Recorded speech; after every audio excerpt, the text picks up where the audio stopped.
Halo, selamat siang Sobat Bung Santama semua. Welcome back di channel terbaru dari channel Bung Santama hari ini.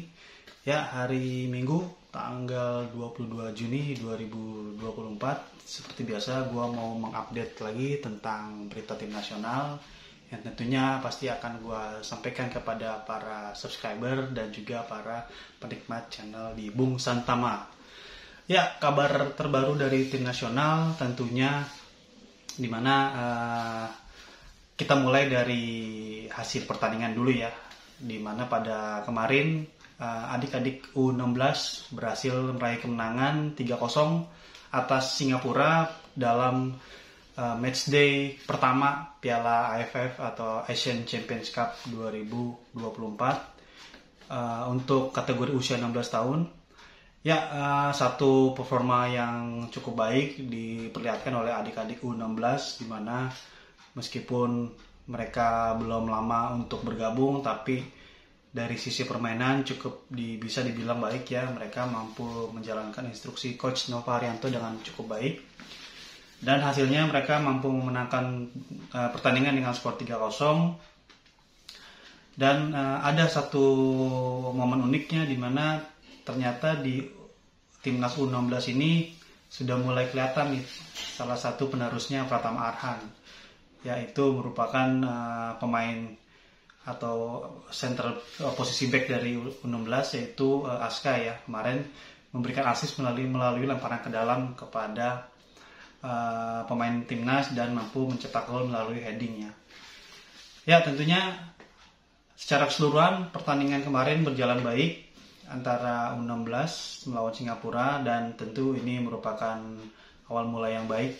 Semoga nanti di pertandingan berikutnya bisa semakin berkembang dan juga bisa semakin bermain lebih baik lagi, dan juga tentunya untuk kita jangan terlalu berharap lebih untuk U16 ini, karena ini merupakan pemain-pemain muda yang masih sangat belia sekali. Jadi pasti akan terjadi mereka melakukan kesalahan tentunya.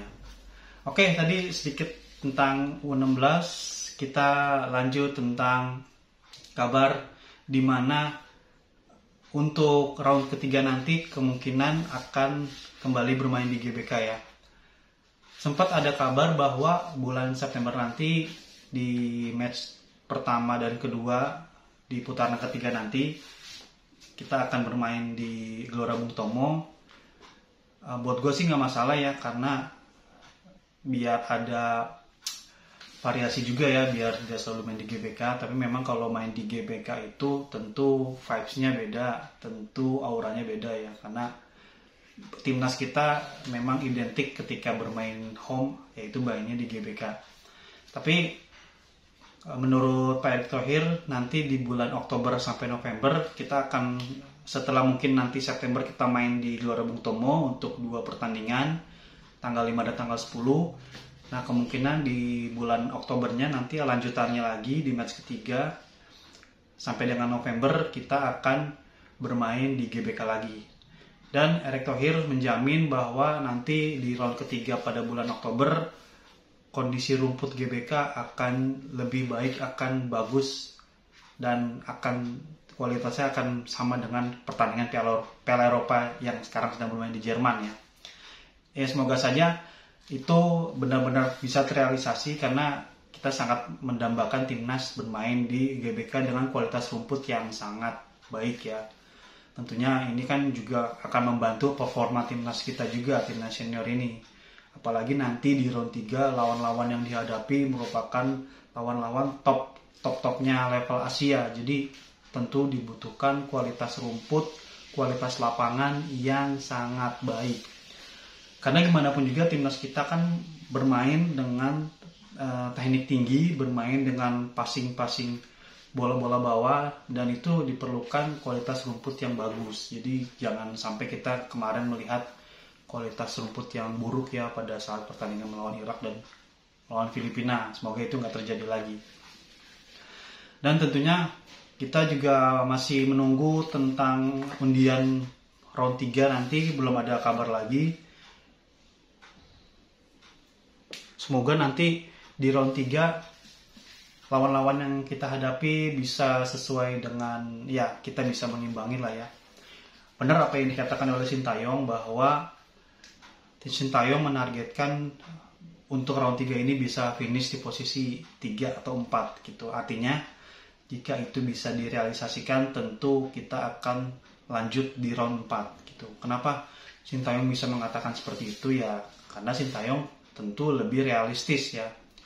Melihat lawan-lawan yang akan dihadapi tentu jauh lebih berat, jauh lebih kompetitif, dan menargetkan posisi 3 dan 4 itu merupakan satu hal yang realistis. Jadi dengan bisa mengalahkan tim dari pot 3 dan pot 4, peluang kita lebih terbuka dibanding kita harus bisa mengalahkan tim dari pot 1 dan pot 2. Asumsi kita bisa menang atau bisa mencuri poin dari tim 3 dan 4 ketika kita main di kandang, maka setidaknya kita bisa mengunci poin-poin penting pada saat kita bertemu dengan tim yang berada di pot 3 dan 4 gitu.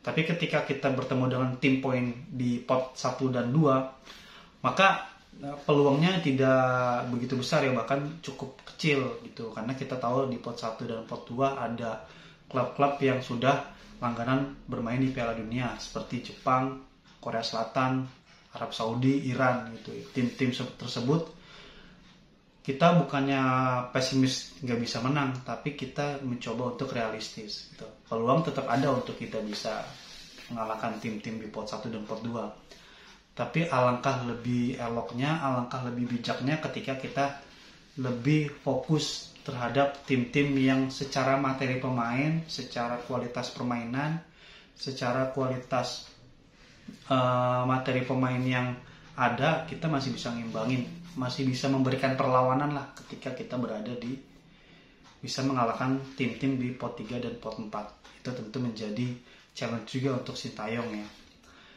Dan tentunya ini bukan pekerjaan yang mudah, makanya Pak Erick Thohir juga kemarin dalam rapat dengan para pengurus PSSI Asprof dan juga para pengurus PT Liga Indonesia menekankan bahwa PSSI ingin PT LIB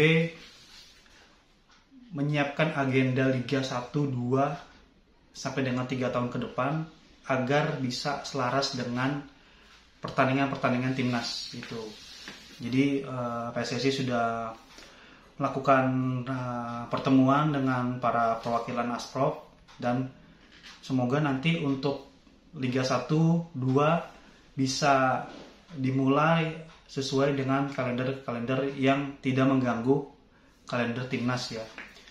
Dan tentunya kalender Liga 1 dan Liga 2 ini akan dibuat sampai dengan 3 musim ke depan gitu. Jadi Pak Erick Thohir tentu sangat berharap bahwa agar tidak terjadi bentrokan antara klub dengan timnas gitu ya. Dan jika liga dan timnasnya berjalan dengan selaras, tentunya para pelatih timnas, tentunya Sintayong juga akan lebih mudah dalam memanggil pemain-pemain yang sesuai dengan kriteria dia atau keinginan dia. Nah itu dia, jadi tentunya kita nanti masih menunggu tanggal 27 Juni nanti adalah drawingnya putaran ketiga, seperti apa tim-tim yang akan kita hadapin. Dan tentunya juga PSSI di sini juga sedang menyiapkan juga tim yang nanti akan berlaga di Asian Champions Cup ya, atau Piala AFF di bulan November. Jadi kemarin juga pada saat pertemuan dengan Asprof, PT LIB dan para pemangku jabatan di klub dan PSSI, Pak Erick Thohir menekankan bahwa Piala AFF bukan prioritas ya.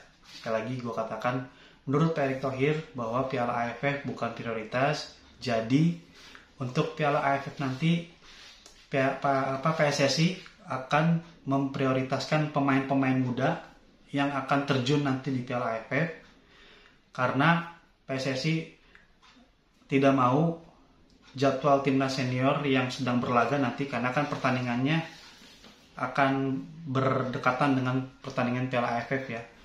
Di putaran ketiga itu akan ada match juga, 2 pertandingan, sedangkan Piala AFF juga akan mulai gitu. Jadi bukan kemungkinan, jadi PSSI akan membuat atau akan lebih memprioritaskan pemain muda untuk turun di Piala AFF, dan juga lebih mengutamakan SEA Games 2025. Jadi di satu sisi mungkin nanti yang turun pemain-pemain muda, entah U20 atau entah nanti U23 yang turun di Piala AFF ini yang akan menjadi cikal bakal nanti pemain-pemain yang akan berlaga di SEA Games 2025 di Thailand.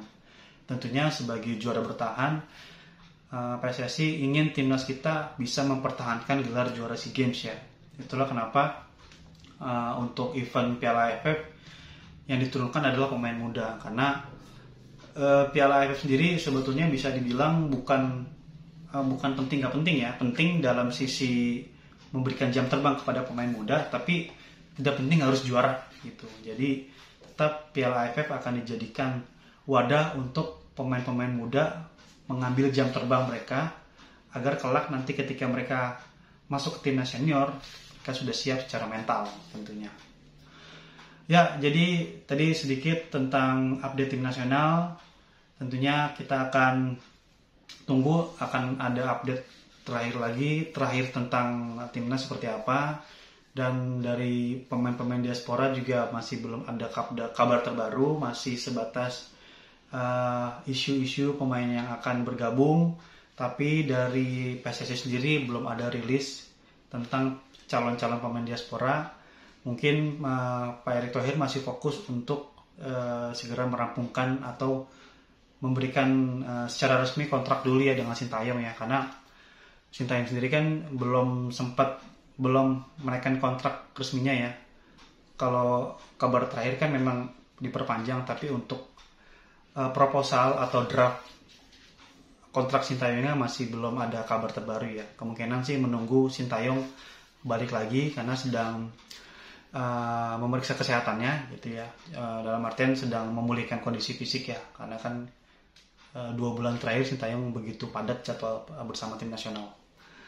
Ya, thank you. Kita sekian dulu untuk update tim nasional. Nanti gue akan update lagi perkembangan tim nasional ke depannya, dan tentunya jangan lupa di komen, di like, dan di subscribe di channel gue, di channel Bung Santama, yang membahas tentang perkembangan tim nasional dan juga update tentang pertandingan event-event sepak bola internasional lainnya. Dan kembali lagi, disclaimer, gue bukan pandit, gue juga bukan pengamat sepak bola. Gue hanya sama seperti kalian, netizen biasa yang ingin memberikan analisa ringan, ingin memberikan pendapat tentang kabar tim nasional, dan semoga bisa memberikan manfaat kepada kalian semua. Oke, kita ketemu lagi di konten gue berikutnya.